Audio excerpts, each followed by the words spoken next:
केंद्रीय कर्मचारियों की तर्कसंगत मांगों के प्रति भारत सरकार के उदासीन रवैये तथा श्रमिक विरोधी रवैये के परिप्रेक्ष्य में पिछले वर्ष 11 दिसंबर 2014 को केंद्रीय श्रम संगठनों के दिल्ली में आयोजित राष्ट्र सम्मेलन में लिए गए सर्वसम्मत निर्णय के अनुपालन में केंद्र सरकार के सभी विभागों के श्रम संगठनों द्वारा अपनी 10 प्रमुख मांगों, जिनमें प्रमुख रूप से नई पेंशन योजना को समाप्त करना, महंगाई भत्ते को वेतन में विलय करना, छठे वेतन आयोग की विसंगतियों को समाप्त करना, अंतरिम राहत, एफडीआई और पीपीपी को समाप्त करना, खाली पड़े पदों को तत्काल भरा जाना, आउटसोर्सिंग को बंद करना, बोनस की सीमा राशि को बढ़ाना और श्रम कानूनों में बदलाव आदि प्रमुख रहे। इन्हीं मांगों को लेकर एक विशाल प्रदर्शन का आयोजन 28 अप्रैल को 12 बजे संसद पर किया गया। न्यू पेंशन स्कीम 2004 के बाद लाया जाए तो जो नौजवान लोगों को नहीं मालूम कितना पेंशन मिलेगा, जो कंडीशन वोट वाला उसकी है ही नहीं है। हर होता नौजवान जो बुढ़ा होगा ही नहीं मालूम होता, उसको नर्सिंग जांच नहीं चाहिए। तो ये मांग है कि पुराना वाला कंटिन्यू किया जाए। राष्ट्रीय संयुक्त संघर्ष समिति के तत्वावधान में न केवल रेलवे के लाखों श्रमिकों ने भाग लिया, बल्कि डाक, रक्षा, कस्टम, एक्साइज, आयकर, केंद्रीय सचिवालय सहित सभी केंद्रीय सरकार के कर्मचारियों ने भारी संख्या में शामिल होकर अपनी 10 सूत्रीय प्रमुख मांगों को शीघ्र हल करने की मांग की।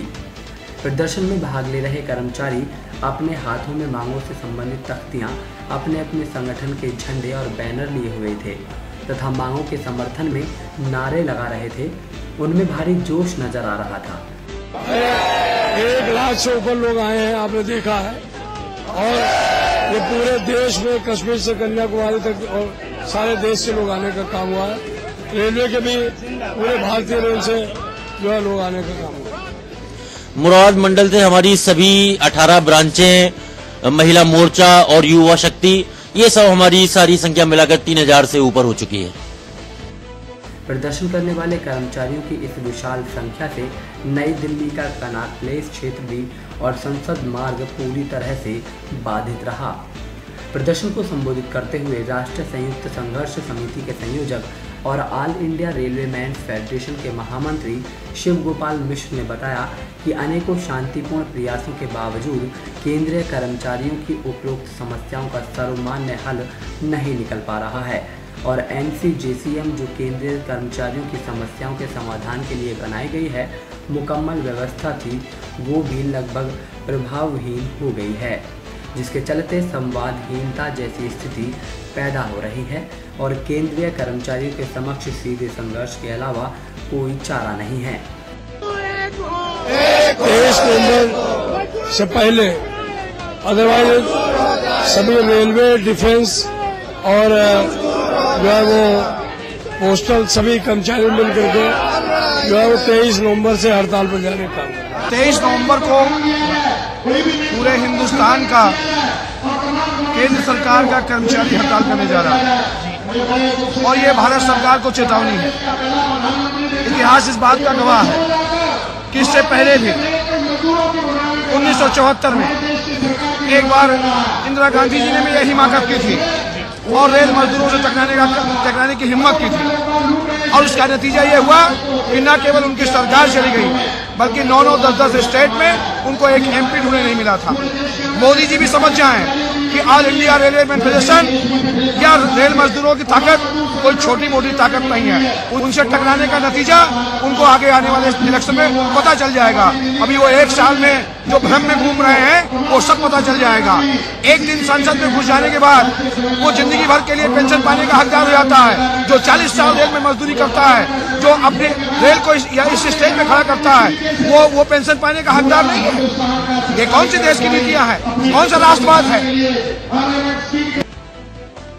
आज केंद्रीय कर्मचारी भारत सरकार को इन समस्याओं के प्रति आगाह करने के लिए इस चिलचिलाती धूप में इकट्ठे हुए हैं और फिर भी यदि सरकार के कान पर जू नहीं रेंगती तो कर्मचारियों के पास सीधे टकराव के अलावा कोई और विकल्प नहीं बचेगा। हम यही कहना चाहेंगे कि आज के बाद वो हड़ताल की तैयारी के लिए जुट जाए। सरकार मान जाती है तो बहुत अच्छी बात है, अगर नहीं मानेगी तो निश्चित तौर पर हमें हड़ताल करनी पड़ेगी। श्री मिश्रा ने बताया कि 27 अप्रैल को आयोजित राष्ट्रीय संयुक्त संघर्ष समिति की बैठक में ये निर्णय लिया गया कि अगर सरकार हमारी मांगों के प्रति ऐसे ही उदासीन रवैया अपनाती रही और जल्द ही कोई ठोस कदम नहीं उठाती तो सभी केंद्रीय सरकारी कर्मचारी 23 नवंबर 2015 को सुबह 6 बजे से अनिश्चितकालीन हड़ताल पर चले जाएंगे। फैसला ये हुआ है कि अगर सरकार जो हमारी मांगे हैं 10 सूत्री मांग पर उनको स्वीकार कर लेगी 23 नवंबर से पहले, अदरवाइज सभी रेलवे, डिफेंस और जो है वो पोस्टल सभी कर्मचारी मिलकर के जो है वो 23 नवंबर से हड़ताल पर जाने का काम करेंगे। इस प्रदर्शन को केंद्रीय कर्मचारियों के राष्ट्रीय संगठनों के शीर्ष नेताओं ने कार्यक्रम को संबोधित करते हुए भारत सरकार से इन मांगों को तत्काल पूरा करने की मांग करते हुए चेतावनी दी है कि यदि मांगों के प्रति उदासीनता एवं ढुलमुल रवैये में कोई परिवर्तन नहीं होता तो केंद्र सरकार के कर्मचारी सीधे संघर्ष का रास्ता अपनाने के लिए बाध्य होंगे, जिसमें अनिश्चितकालीन हड़ताल भी शामिल है, जिससे न केवल रेलवे बल्कि केंद्र सरकार के सभी विभाग अपंग हो जाएंगे। इससे देश के विकास के ऊपर पड़ने वाले प्रभाव और आम जनता को होने वाली दुश्वारियों के लिए भारत सरकार जिम्मेदार होगी।